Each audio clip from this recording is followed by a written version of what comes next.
November 12, 2004, Spokane, Washington. Mark Ellison, a 21-year-old college student, left a crowded bar just before midnight. He told friends he was heading home. He never arrived. The next morning, his Ford Ranger pickup was missing. His phone went silent. His trail vanished in the cold air. For nearly 2 decades, his family searched. Posters, vigils, endless questions. Was it a runaway? An accident? Or something far darker? In 2022, a YouTube diving team pulled a truck from the bottom of a lake. Inside were the remains of Mark Ellison. And with that discovery came a truth more shocking than anyone imagined. The killer wasn't a stranger lurking in the dark. It was someone he once trusted. Before we close this chapter, I want to hear from you. What do you think really happened to Mark Ellison on that November night? Was it a random act? Or did someone close to him play a part? Share your thoughts in the comments below. Don't forget to subscribe so you won't miss the next part of this case, where we dive into Mark's background and uncover the hidden connections that may have sealed his fate. Mark Ellison was just 21 years old in 2004. A young man standing at the edge of adulthood, trying to balance school, work, and family. He lived in Spokane, Washington, a mid-sized city where people knew each other's names at the grocery store, and neighbors borrowed tools without asking. For many in the community, Mark was the kind of person you noticed not because he stood out in a flashy way, but because he represented reliability. He showed up, he worked hard, and he kept his word. He was a junior at Washington State University, studying mechanical engineering. It wasn't an easy major, and Mark often worked late nights to keep up with assignments and lab work. During the day, he attended classes, and in the evenings he picked up shifts at a low. His daily life was simple, but it reflected who he was. He studied, he worked, he helped his family, and he stayed connected to his friends. He didn't drink heavily or get into trouble, but he wasn't a loner either. He loved basketball and often joined weekend games at the community center. His circle of friends was small but tight. They were the kind of group that could sit around for hours talking about cars, sports, or nothing at all. People who knew Mark described him as friendly, down-to-earth, and reliable. He wasn't the loudest voice in the room, but he was the one you could count on.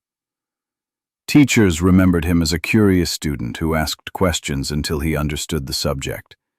Neighbors recalled how he would wave or stop to help with a small task, like carrying groceries or shoveling snow. In a city where many young people dreamed of leaving for bigger places, Mark was the kind of young man Spokane was proud to call its own. He had dreams of the future, though. Mark often told his friends that after graduating, he wanted to open his own garage, not just to make money, but to build something lasting. He pictured a small shop where he could repair cars, hire younger mechanics, and maybe even train local teens who needed jobs. He believed in passing down skills. His father had taught him woodworking and mechanics, and Mark felt it was his turn to give something back. Physically, he was striking without trying to be. He stood about 6 feet tall, with short brown hair and a lean, athletic build. He had the kind of strength that came not from a gym but from working with his hands. His usual outfit was simple: jeans, a t-shirt, and an old leather jacket that had seen better days.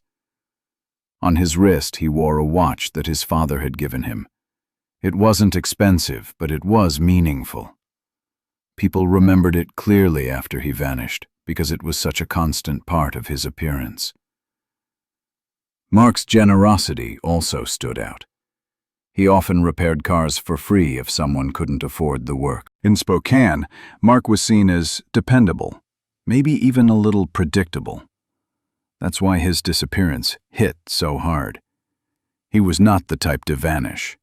He wasn't the kind of young man who would leave town without a word, abandon his family, or walk away from school.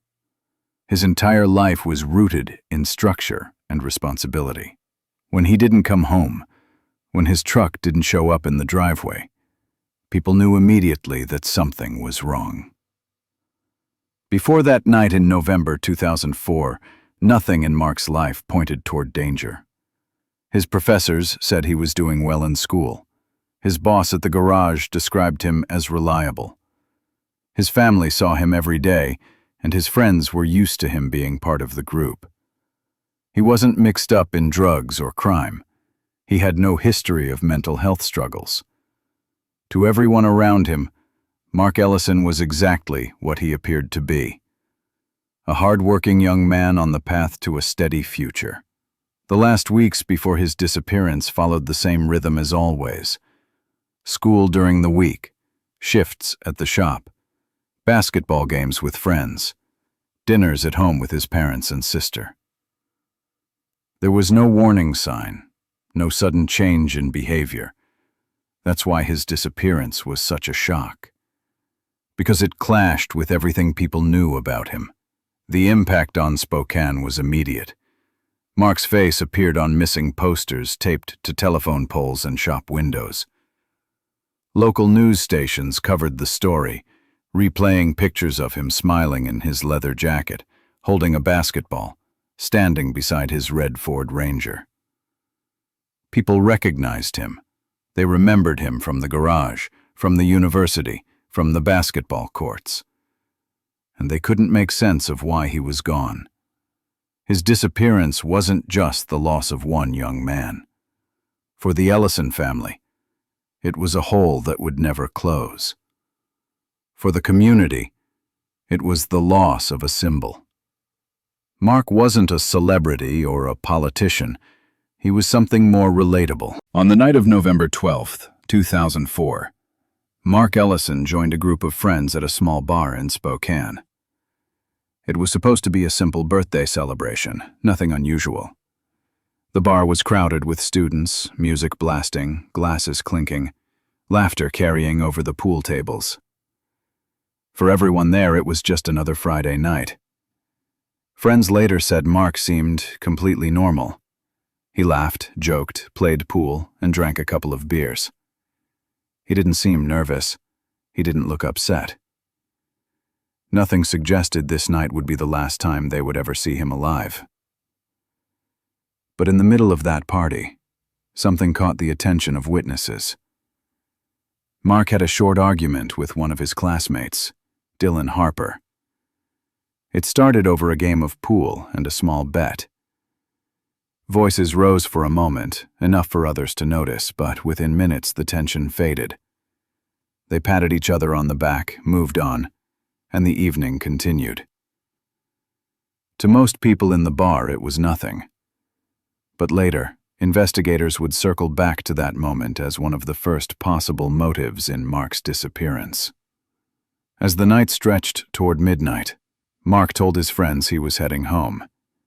He said he had a shift the next morning at the auto garage and didn't want to be late. They remembered him walking out alone, keys in hand, climbing into his red Ford Ranger. Some recalled another detail. Mark had received a short phone call just before leaving. He stepped away, answered quickly, then returned to say his goodbyes. No one thought much of it at the time. The route from the bar to Mark's home was short, 15 minutes at most. It was a road he had driven countless times, weaving from the busier streets of downtown Spokane to the quieter suburban stretch where his family lived. But that night, he never made it home. At the Ellison house, his mother, Linda, waited up. She always stayed awake until Mark came back, mostly out of habit. She liked to know. By late morning, the Ellison family reported him missing. Police took the statement and opened a file. Because Mark was 21, a legal adult, the first reaction was cautious. Officers noted that young adults sometimes disappear on their own, deciding to walk away from responsibilities. take off without notice, or spend a night out of contact. But his parents insisted this wasn't Mark. He wasn't reckless. He wasn't the kind of person to vanish without telling someone. The police began by retracing his last known steps. They drove the route from the bar back toward the Ellison home, scanning for signs of a crash. They found nothing. No skid marks on the road, no broken glass, no fresh tire tracks leading off into a ditch. Witness canvassing turned up no reports of an accident that night. It was as if Mark's truck had simply dissolved into the darkness. Investigators recorded the situation as an adult missing person case, but they had no evidence to classify it as a crime. That uncertainty left the family in limbo. Theories began to pile up. Maybe Mark had chosen to leave. Maybe he'd gotten into a secret problem with debt or drugs. Or maybe something darker had happened. Friends and neighbors quickly rejected the idea that Mark left willingly. They told police and reporters the same thing. Mark was steady, dependable, rooted in Spokane. He had no reason to run.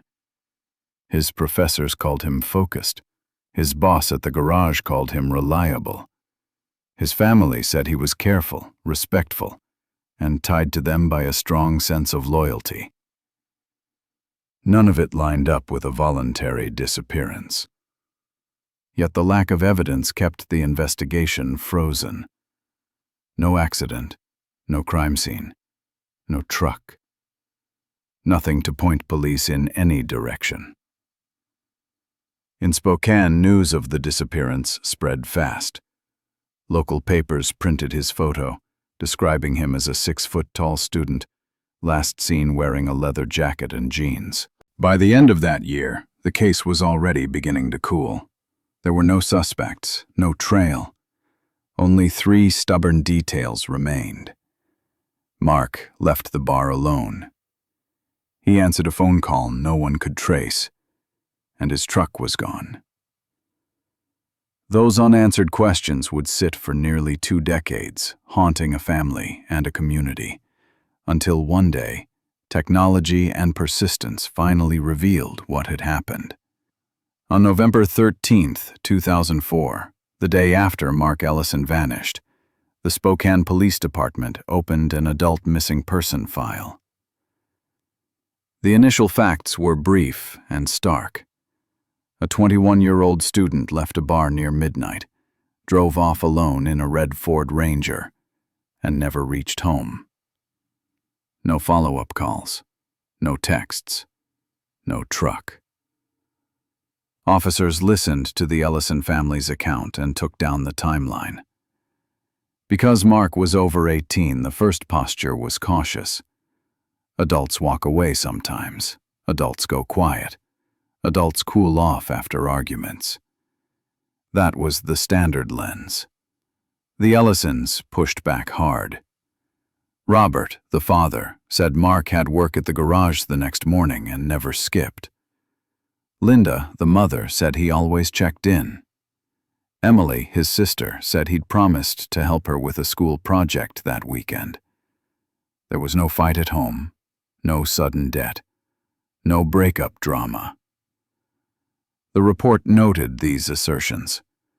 The officer wrote that the family considered voluntary absence out of character. Police began where most disappearances begin: last known point and last known people. That meant the bar, the small circle of college friends, and the quick argument over a pool game with a classmate named Dylan Harper. Patrol officers spoke with the bartender and a few patrons who remembered the exchange. It sounded minor. Voices raised, a brief stare down, then the 2 young men returned to laughing with their groups. Still, conflict is motive's cousin, and the first weekend passed in a blur of calls, notes, and small searches. Patrol units drove the route from the bar to the Ellison home again and again. They crawled slowly along guardrails and shoulder lines with flashers on, checking for fresh soil scraps, bent posts, gouged bark, anything that said a truck left the road. They found none. Deputies checked the nearby overpasses and drainage culverts. Nothing. Washington State Patrol checked the obvious ravines. Nothing. The map stayed clean. By Monday morning, the department posted a brief media release. Missing adult, last seen wearing a leather jacket and jeans, driving a red Ford Ranger, plate number listed. Tips started coming in, most of them thin. Someone thought they saw Mark at a gas station south of town. Someone else said they passed a similar truck at 1 a.m. heading west. Someone called to say there was a truck parked near a trailhead earlier in the week, and maybe it looked red, but they weren't sure. Officers drove each tip to ground. None panned out. By Monday morning, the department posted a brief media release. Missing adult, last seen wearing a leather jacket and jeans, driving a red Ford Ranger, plate number listed. Tips started coming in, most of them thin. Someone thought they saw Mark at a gas station south of town. Someone else said they passed a similar truck at 1 a.m. heading west. Someone called to say there was a truck parked near a trailhead earlier in the week, and maybe it looked red, but they weren't sure. Officers drove each tip to ground. None panned out. Inside the Detective Bureau, the focus narrowed to two immediate tasks: verify Dylan's alibi and reconstruct Mark's movement minute by minute. Detectives phoned the two classmates Dylan named. Both confirmed they left the bar with him and played video games at an apartment until after 2 a.m. The apartment complex had no cameras. The roommates' cell records, when they finally arrived, showed activity at the apartment's tower sector during that window, which supported the story but didn't lock it beyond doubt. The case notes later described Dylan as probable friction, low likelihood primary offender. The label helped no one and changed nothing. Reconstructing Mark's last minutes was harder. The bar had no exterior cameras. A neighboring business did, but the owner routinely taped over recordings every 3 days. By the time detectives asked, the loop had already erased the night Mark vanished. Another missed chance. Investigators collected statements from 4 friends. All said the same thing. Mark left alone, sober enough to drive by their judgment.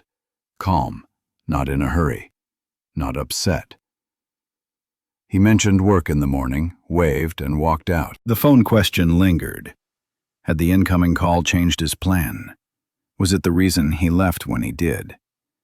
Detectives requested historical tower hits for Mark's number and began the slow process of obtaining subscriber data on the caller, if they could isolate it.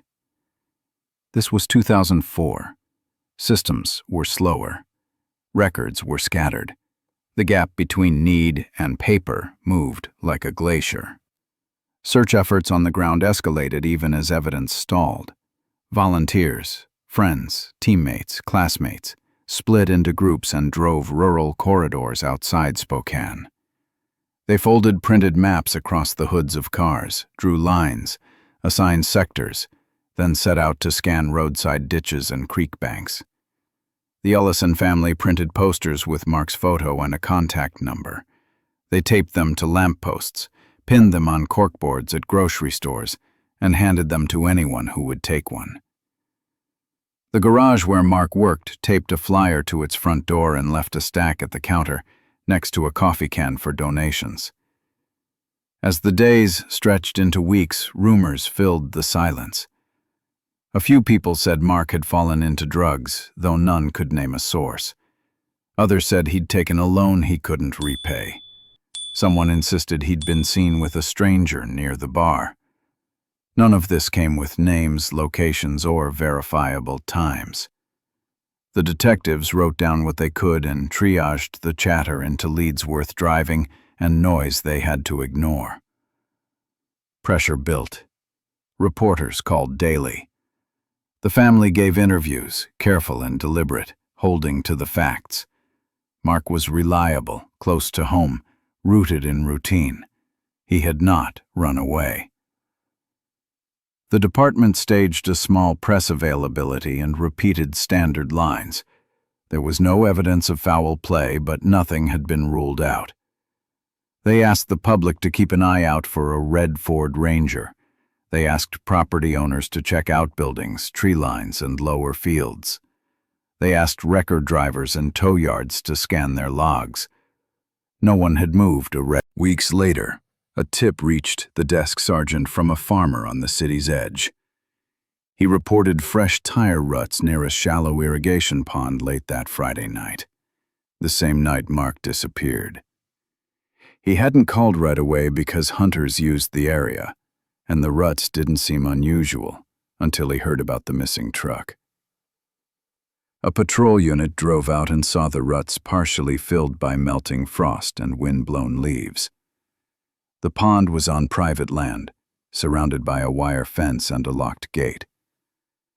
The farmer said he'd let them in if the insurance company cleared the liability. He'd had someone injure a leg there 2 years before. The winter had set early. Ice skimmed the water.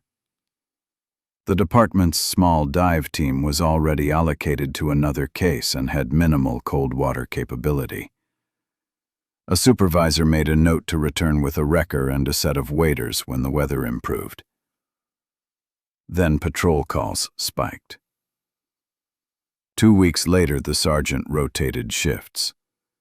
The sticky note migrated from one clipboard to another, and then into the case file.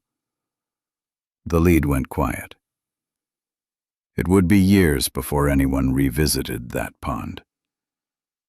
Inside the bureau, investigators drew a thick black line under the obvious suspects and began running edges. They checked Mark's professors and work schedule. Everything fit the picture of a normal life. They set up a call-in number and collected dozens of tips about red trucks parked at trailheads, parked behind strip malls, parked near a ball field. Each one cost an hour, sometimes 2, sometimes more. Officers drove, confirmed, and crossed them off as not Mark's. They considered whether Mark had driven into the river. Map lines suggested several high-risk sections where a car could leave the roadway without leaving much debris. Deputies walked those banks with long poles. A volunteer with a small aluminum boat and a fish finder offered to run a pass. The screen lit with silt and old logs. The family did not wait quietly. Robert drove the route again, adding side roads he'd previously ignored. He stood on small bridges and stared down into dark water, trying to imagine where a truck might vanish. Linda called hospitals beyond the state line, then shelters and clinics, then veterans centers, anywhere she thought someone might show up without ID. Emily went back to school and taped new flyers over the ones that had curled in the damp. Her classmates whispered, as classmates do. Some said, maybe Mark didn't want to be found. She kept posting. Spring arrived, and with it a brief burst of energy. Warmer water made limited, shallow searches possible. A sergeant revived the old irrigation pond note and called the farmer. The conversation turned into a calendar problem. Calving had started. Heavy equipment would rut the fields. The farmer suggested late summer. The department had one small wrecker available that week and 3 collisions waiting. The sergeant promised to circle back. He believed he would. By July, staffing changed again. In the meantime, detectives tried to squeeze more out of the phone records. They finally obtained tower hits for Mark's number the night he disappeared. The data were crude by today's standards, showing only which cell sector carried the last pings. The final activity clustered near downtown, which fit the bar. There was no clean handoff that pointed down a highway toward a lake or led to a dead zone. The unknown incoming number before he left the bar remained just that, unknown. Without the device, without a subscriber name, it was a blank wall. Small opportunities to secure broader surveillance also slipped past.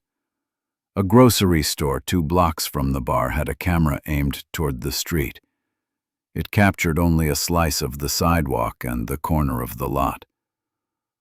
The video showed shadows moving and vague shapes, nothing you could call a red truck at midnight with confidence. The department scheduled a case review, as policy required, and ranked the file against other open work.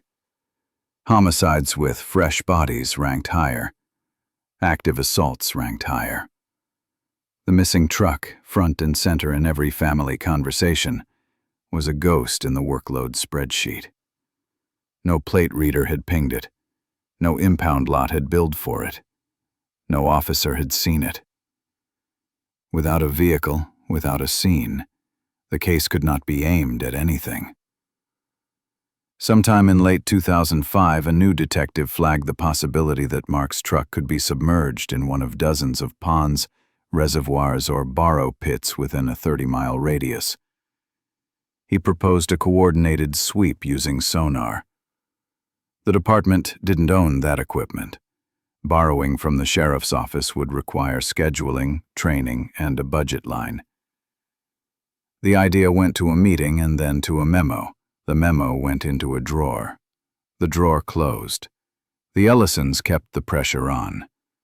They organized weekend searches with volunteers and mapped out sectors on printed grids.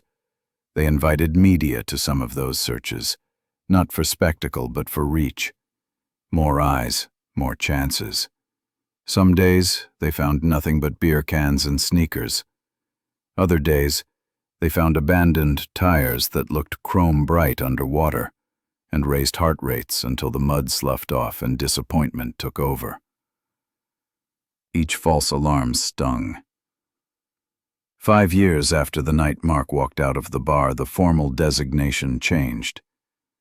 The Spokane Police Department archived the file into the cold case queue. That didn't mean the Ellisons stopped. It meant the calls from the Bureau grew less frequent and the searches more personal. The flyer on the garage door yellowed. The coffee can collected fewer dollar bills. The phone at the Ellison home still rang sometimes, often in the middle of dinner, often with someone who was sure they had seen Mark. Hope did not end, but it learned to live on less. Looking back, by 2009, the Ellisons had learned what families of the missing learn. There is the case on paper and the case you carry down hallways and across parking lots and into rooms full of strangers. The file said cold, the family didn't. They kept calling. They kept asking who had the case now and whether anyone had checked the ponds again. They kept driving the route home from the bar at night, rolling past the same telephone poles, the same curve at the edge of town, the same stretch of darkness where a truck could vanish without leaving a single mark. The city moved on because cities must. New students arrived at the university and learned the story as a caution, then graduated and left, carrying the outline to other places. The bar changed owners. The staff turned over. Dylan Harper finished school, left Spokane, and insisted that the argument had been nothing more than a stupid moment over a cue ball, which it probably was. The rumor swirl ebbed and returned in cycles, a low tide that never fully dried. What stayed constant was the empty space where a red Ford Ranger should have been. Every search plan started with it. Every news story ended with it. Every plea from the Ellison family named it. In the early investigation, the truck was the case. Finding it would mean finding Mark, or finding what happened to him. Not finding it meant standing on the bank of a pond or a river or the edge of a field and staring into nothing. waiting for the surface to break. Years later, when the file came back to life because volunteers with sonar did what the budget never allowed, people would ask how it had taken so long. The early investigation offers the answer in plain detail. Not in one big mistake, but in dozens of small ones. Not in a single refusal, but in 100 delays. A missing tape, a misrouted fax, a winter that locked every shallow lake under ice, an irrigation pond where a farm, and even there, in the quiet of the cold case shelf, the closest lead sat waiting. Tire ruts by a private pond, a locked gate, a postponed plan.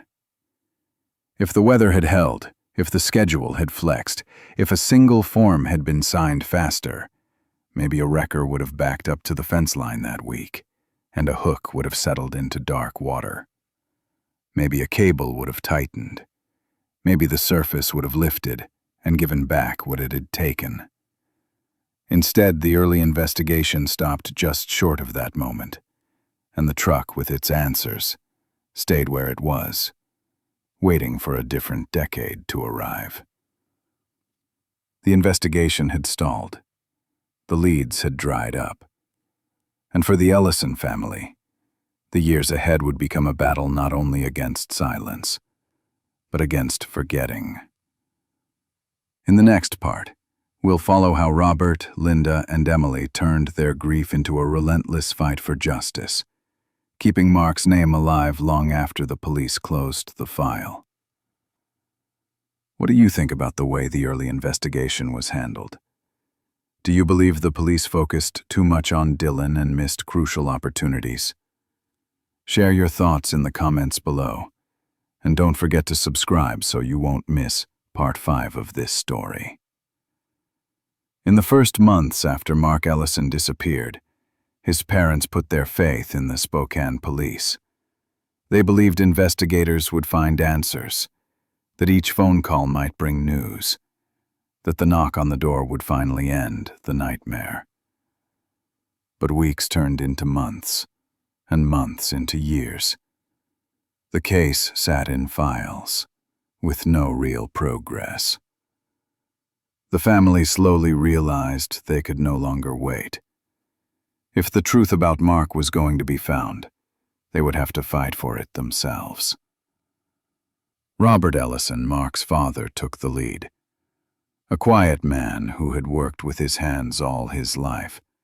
He turned the garage of their modest home into something no one expected. A war room.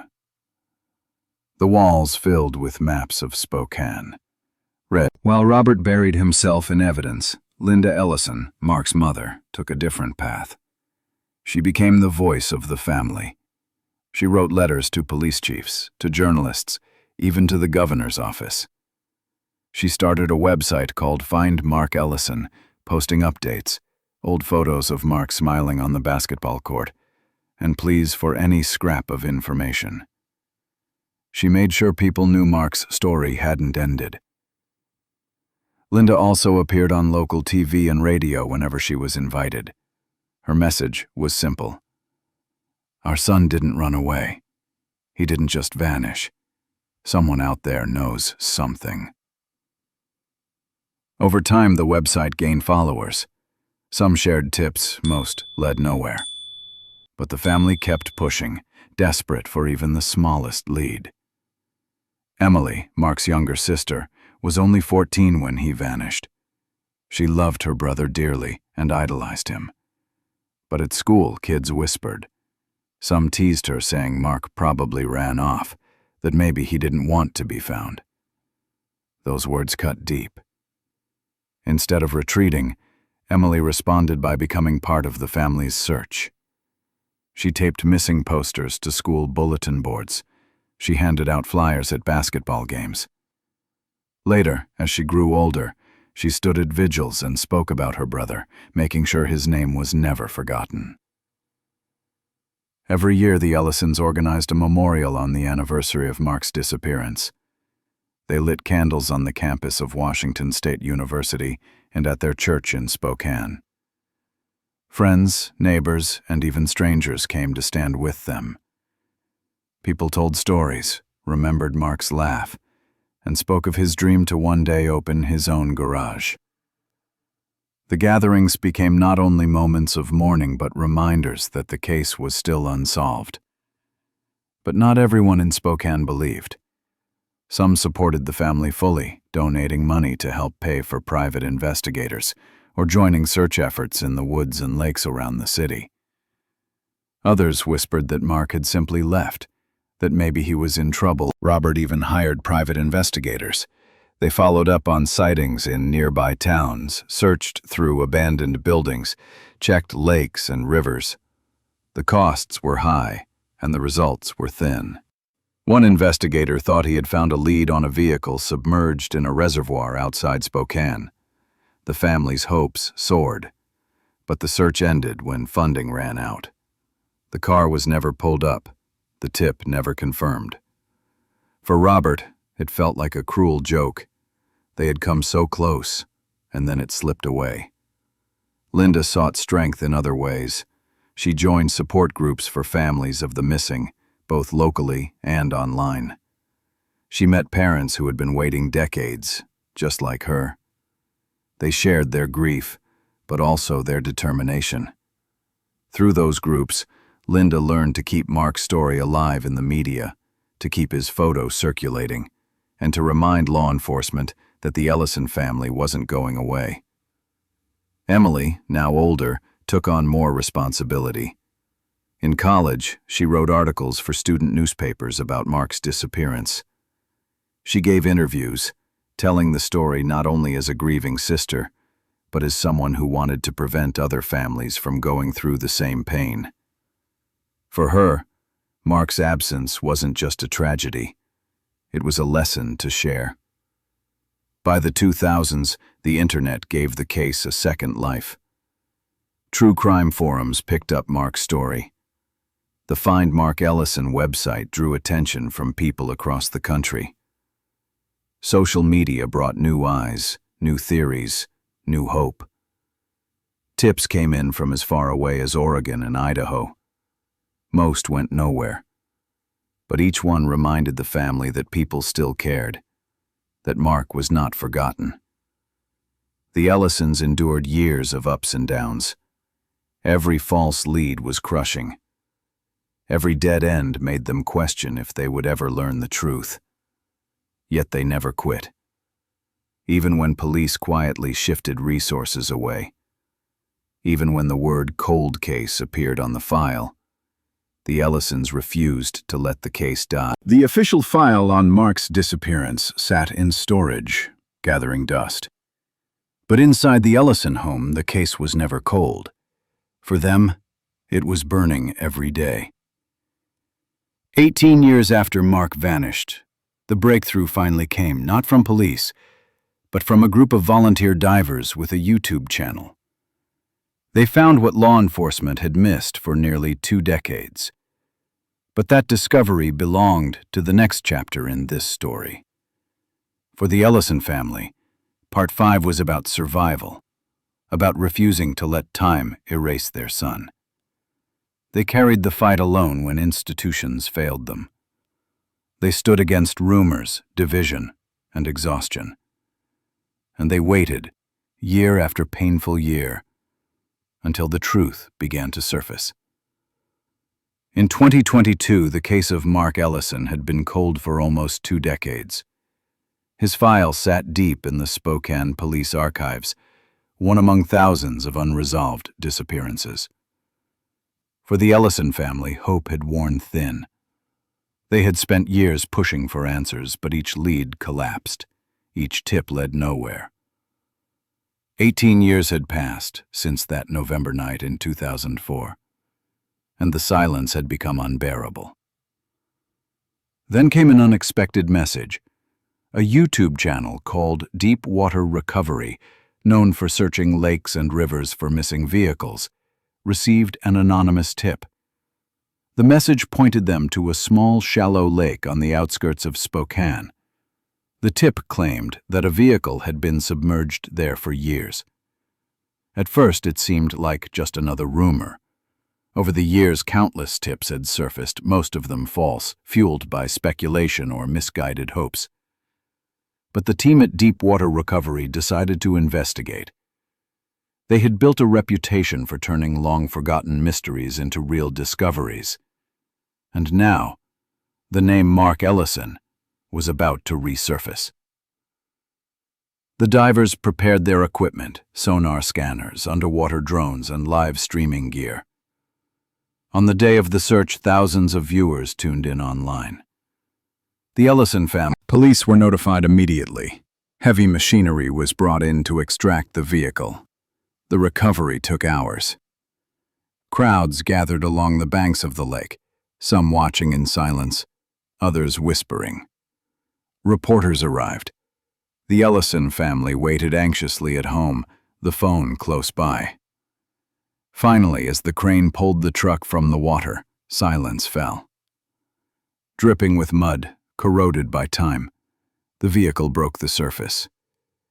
It was unmistakable. After nearly 2 decades, Mark's truck was no longer hidden. For a moment, there was relief. The vehicle was real. The rumors were over. But a heavier question loomed. Was Mark still inside? As investigators opened the truck, they made a chilling discovery. Human remains lay in the driver's seat. A wallet was recovered, its contents preserved by the sealed leather. Inside was Mark's ID. DNA testing would later confirm what everyone already feared. It was Mark. The Ellison family was notified. The news hit like a storm. For years they had begged for closure, and now they had it. But closure came with pain.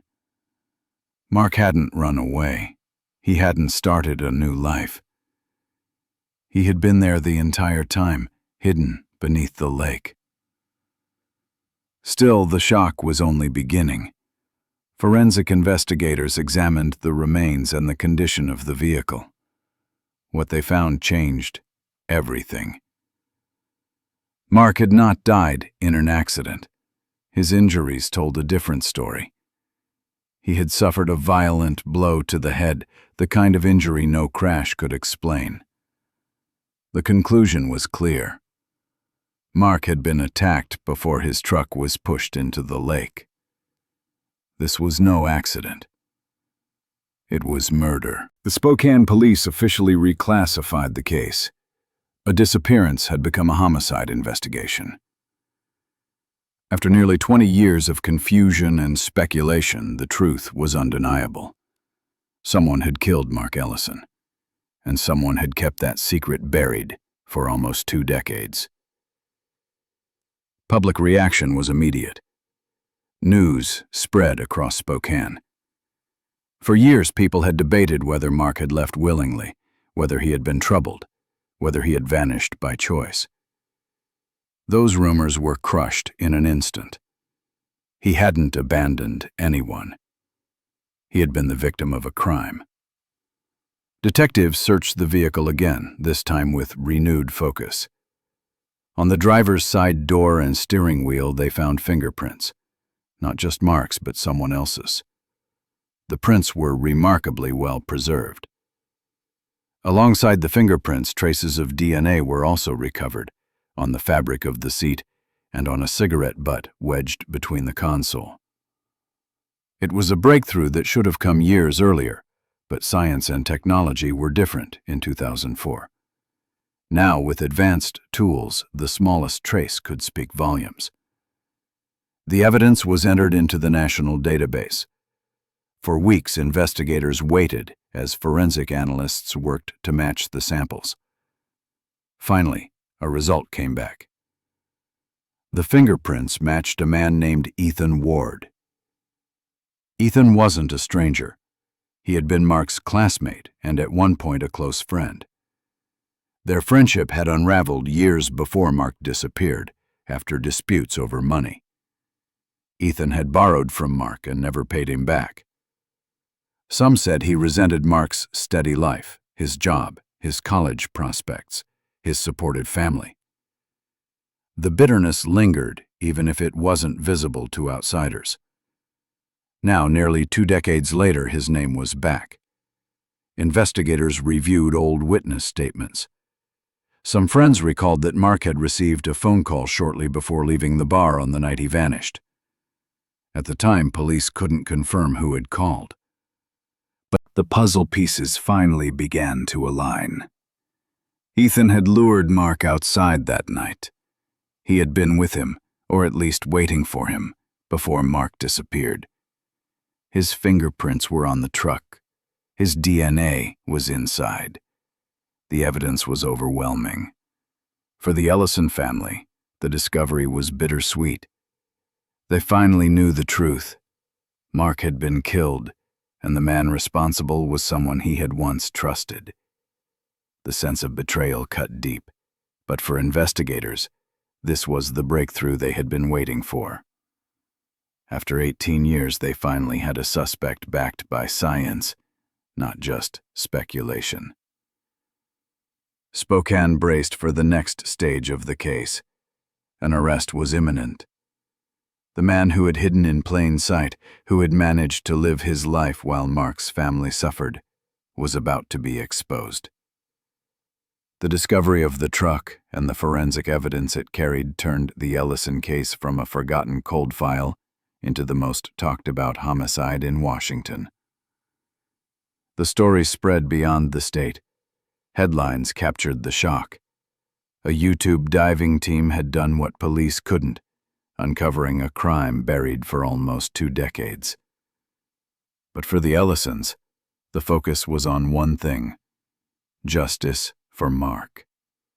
They had lived with questions for so long, now they had answers. And soon, they hoped, accountability. This was the moment where the silence of 18 years finally cracked. The truth had risen from the water. The lies were over. And the road now led to the arrest of Ethan Ward, a trial that would shake Spokane and force the community to reckon with the reality that a trusted friend could become a killer. By late 2022, the cold case of Mark Ellison was no longer just a haunting mystery. It had evidence, it had a name, and it finally had a suspect. Detectives moved quickly after the DNA and fingerprint results came back. They secured an arrest warrant for Ethan Ward, once a friend of Mark's, now the man in. The pressure grew. And slowly, Ethan started to shift. He didn't confess outright, but he admitted he had met Mark that night. It was the first crack in a wall of silence. Investigators now had more than suspicion. They had Ethan's own words tying him to the last night Mark was seen alive. By early 2023, prosecutors had built their case. They knew it wouldn't be simple. The crime was nearly 20 years old. Memories faded. Witnesses moved on. But the physical evidence was solid, and it was enough to bring Ethan Ward to trial. The courtroom in Spokane filled quickly when proceedings began. Local reporters crowded into the gallery, notebooks ready. For weeks leading up to the trial, the community had buzzed with questions. Could they finally get justice for Mark Ellison? Would this case, buried in silence for 18 years, finally close? On the first day, the Ellison family arrived together. Robert, Linda, and Emily sat in the front row, just feet from the man accused of killing their son and brother. 18 years of grief and unanswered questions now led to this room, this moment. The prosecution began with a simple, devastating timeline. They told the jury how Ethan Ward called Mark on the night of November 12, 2004.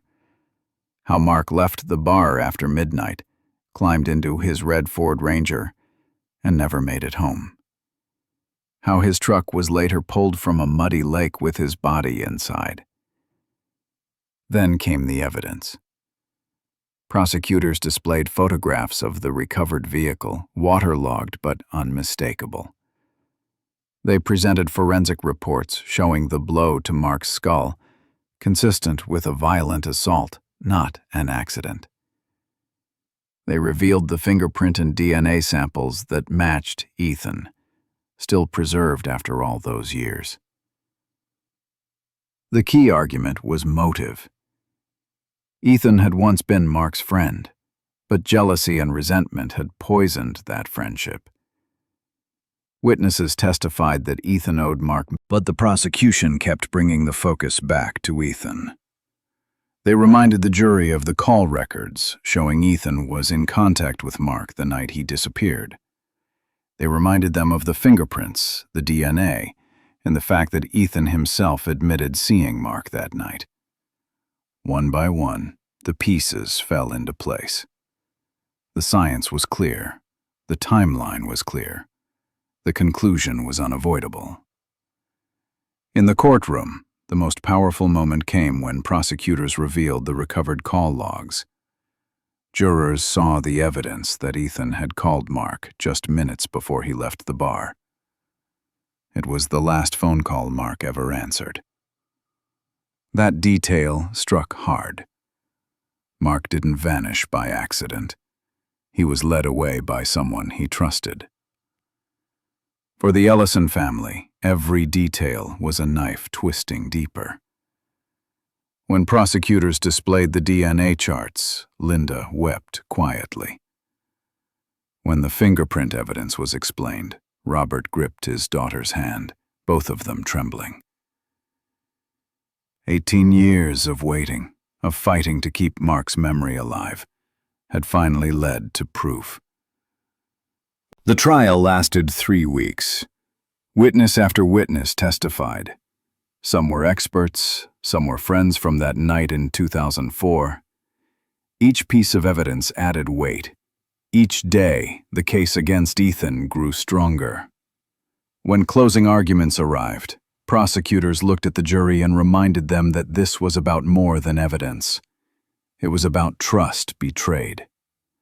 A young man who had done nothing wrong, who had been loyal to a friend, paid with his life, and his killer had hidden in plain sight for nearly 2 decades. The defense urged the jury to consider doubt. They asked if anyone could really be certain after 18 years. They painted Ethan as flawed but not violent, struggling but not murderous. But their words were overshadowed by the mountain of proof. The jury deliberated for hours. The Ellison family waited in silence, holding on to each other, bracing for the verdict. Finally, the court reconvened. The jury filed back in. When the foreman stood, the room went still. The verdict was read. Guilty of first-degree murder. Ethan Ward would spend the rest of his life in prison, without the chance of parole. The silence that followed was broken by tears. Linda collapsed into her daughter's arms, sobbing. Robert closed his eyes, letting out a breath he had held for nearly 2 decades. Emily wept openly, whispering her brother's name. For the family, it was not the end of pain, but it was the end of doubt. For the first time in 18 years, they could say with certainty who had taken Mark away. Around Spokane, the reaction was swift. Headlines blared the story. Neighbors who had once trusted Ethan struggled to accept that the quiet man down the street had been a killer all along. For a community that had lived under the shadow of Mark's disappearance, the verdict was both relief and shock. The trial closed a chapter, but it left behind questions. The story of Mark Ellison did not end with a conviction. It left behind lessons, reminders, and wounds that shaped both his family and the city of Spokane. After 18 years of silence, the truth came out. But justice that arrives this late is never clean, never without scars. The case became a symbol of what modern forensic science can achieve. In 2004, investigators had little to work with. They leaned on witness statements, unreliable memories, and guesswork. The Ford Ranger vanished. The phone records were never pulled. The case collapsed almost before it began. Fast forward nearly 2 decades. Technology caught up. Tools that didn't exist back then gave detectives a second chance. Sonar scans, drone footage, and advanced DNA testing pulled Mark's story back from the shadows. It was no longer a missing person mystery. It was a homicide, with evidence that could speak even after 18 years. The moment the Ford Ranger was pulled from the mud, Spokane saw the power of persistence. Volunteers with a YouTube channel did what trained officers hadn't managed. Their live stream showed the world how community, technology, and determination can change everything. Thousands watched in real time as the shape of a truck appeared on sonar. Minutes later, steel cables dragged the vehicle into daylight. It was not just a vehicle. It was proof. Inside lay Mark's remains. Inside lay the unanswered questions that had haunted his family since 2004. The discovery was more than closure. It was a wake-up call. If one cold case could be solved this way, how many others might be waiting? But alongside triumph came regret. The investigation in 2004 had been riddled with errors. Police locked on to Dylan Harper because of a minor argument at a bar. They questioned him for days, convinced a college dispute explained Mark's disappearance. Linda, Mark's mother, lived through every rumor and every false lead.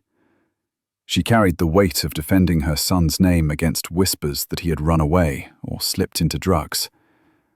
When the truth emerged, she wept, not only because justice had come, but because it had taken 18 years of doubt, pain, and suspicion that never should have existed.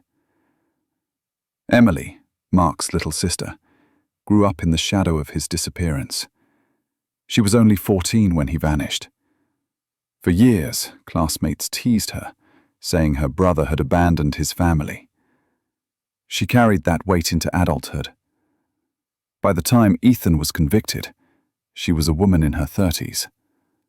For her, the verdict was not only about justice, it was about finally being able to speak her brother's name without hesitation, without the sting of cruel speculation. Spokane as a community felt the same divide. When Mark first went missing, rumors spread fast. Some believed he had run off, unable to handle college stress. Others claimed he had fallen into drugs. Those stories left deep wounds, not just for the Ellisons, but for the city itself. When the truth came out, that Mark had been murdered by someone he once called a friend, Spokane was shaken. Ethan Ward was not a stranger. He was not an outsider who crept into the city unnoticed. He was a classmate, a familiar face, a young man who had once played basketball with Mark and eaten dinner at the Ellison home. That betrayal cut deep. Spokane had to confront the reality that danger sometimes comes from people we think we know. The social impact went beyond Spokane. Colleges across Washington began reviewing student safety programs. Seminars on personal safety became mandatory at many campuses. Police departments in other counties revisited cold cases with new forensic tools, realizing that technology could expose what human error had buried. The role of social media was undeniable. In the 2000s, cold cases off the city of Spokane joined in. Vigils at the downtown square drew hundreds. For many, it was not only about Mark. It was about acknowledging that silence, doubt, and division had lasted too long. The community needed to heal, and remembering Mark openly was part of that healing. The legacy of the case is not only justice served, it is a cautionary tale. It shows how quickly a case can slip into failure when investigators narrow their vision. It shows how rumors can damage families as much as the crime itself. And it shows how ordinary citizens, armed with technology and persistence, can push justice forward when institutions falter. The message is simple. The truth does not disappear. It waits. Sometimes for years, sometimes for decades. But with the right tools, and with people who refuse to give up, it can be found. For every Mark Ellison, there are dozens of others still missing, still waiting. Families across the country continue to hope for the moment when a tip, a test, or a search finally breaks the silence. The Ellison case leaves behind questions we cannot ignore. How many more cold cases could be solved if technology and community efforts were combined? How many families would finally find answers? And how many stories, like Mark's, are still waiting beneath the surface of lakes, in abandoned buildings, or buried under years of silence? After 18 years, the Ellisons finally saw justice. But the journey came with a cost no family should bear. Mark's story reminds us that delayed justice is never full justice, but it is still better than silence. And that reminder is what carries us into the final part of this story. Part 9 will close this chapter with one last look at the Ellison family, the Spokane community, and the enduring message that justice delayed is not justice denied. 18 years. That was the distance between the night Mark Ellison vanished in 2004 and the day his killer was finally sentenced in 2023. Nearly 2 decades of silence, uncertainty, and waiting. Long enough for a teenager like his sister Emily to grow into adulthood. Long enough for his parents to age under the weight of unanswered questions. Long enough for Spokane to carry the scar of one of the Northwest's most haunting cold cases. The Ellison case was never just about a missing student. It became a mirror reflecting the failures, the persistence, and the eventual redemption of an entire community. Looking back, the story is one of tragedy, but also of hard-won lessons that should never be forgotten. Robert Ellison lived to see justice, but by then his health was failing. The years had taken their toll. He sat in the courtroom when the guilty verdict was read, but he no longer had the strength to celebrate. He described it as a moment of release, not victory. His wife Linda carried the family's fight when Robert faltered. For years she organized vigils, wrote letters, and refused to let the case fade from public memory. After the trial, she continued to hold memorials, but for the first time she did so with the knowledge that the truth was no longer hidden. Emily, once a 14-year-old girl haunted by whispers that her brother had run away, grew into an adult who carried his story into classrooms and public events. She became a voice reminding people that persistence matters, and that silence is the ally of injustice. Her speeches were not about grief, but about action, about never giving up on those who vanish. The community of Spokane also changed. Each November candles still flicker at the annual vigil. The plaque at Washington State University, etched with Mark's name, draws students who never knew him but feel the weight of his story. In local schools and churches, his case is used as a teaching tool, a reminder that trust should not be blind. But science alone did not solve this case. Persistence did. Families can breathe life into a case long after police label it cold. The Ellisons refused to let Mark's memory disappear. They kept his face in newspapers, on websites, and later on social media. Their persistence intersected with community efforts and modern tools. Deep Water Recovery, a small team of volunteer divers with cameras and sonar, did what official searches had failed to do. They found the truck, They found Mark. That persistence came at a cost. 18 years of waiting is a punishment in itself. For the Ellisons, justice arrived, but late. They received answers, but they also lost time. The chance to see Mark graduate, to watch him open his garage, to see him live the life he dreamed of. Those moments were stolen forever. Justice delayed was still justice achieved, but it carried the weight of years that could never be restored. Spokane, too, carries a scar. The shock that Ethan Ward, once a friend, had been the killer, left neighbors shaken. If someone so close, so ordinary, could commit such an act, then how many other hidden truths linger behind familiar doors? Trust was broken, and for many, it will never fully return. As the verdict was read, the legal story of the Ellison case ended, but the larger story remains open. How many other cold cases sit in archives waiting for DNA results or a volunteer group to stumble upon the right clue? How many other families still live in that gray space between hope and despair, wondering if their missing loved ones will ever be found? The Ellison case reminds us that these files are not just paperwork. They are lives, paused mid-sentence. They are families waiting for closure. They are communities holding their breath.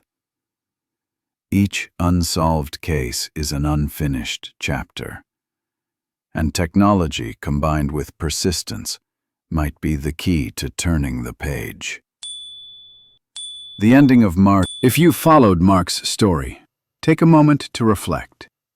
What would you have done if Mark were your brother, your son, your friend? Share your thoughts in the comments.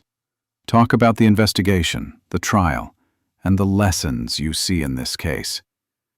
And if you believe these stories matter, help keep them alive.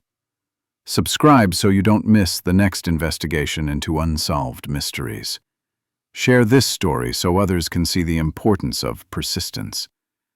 Because every share, every comment, every voice helps remind the world that justice delayed is not justice denied. The plaque in Spokane may carry Mark's name, but its meaning goes further. It is a reminder that even after 18 years, silence can be broken, truth can be found, and justice can still be written into history.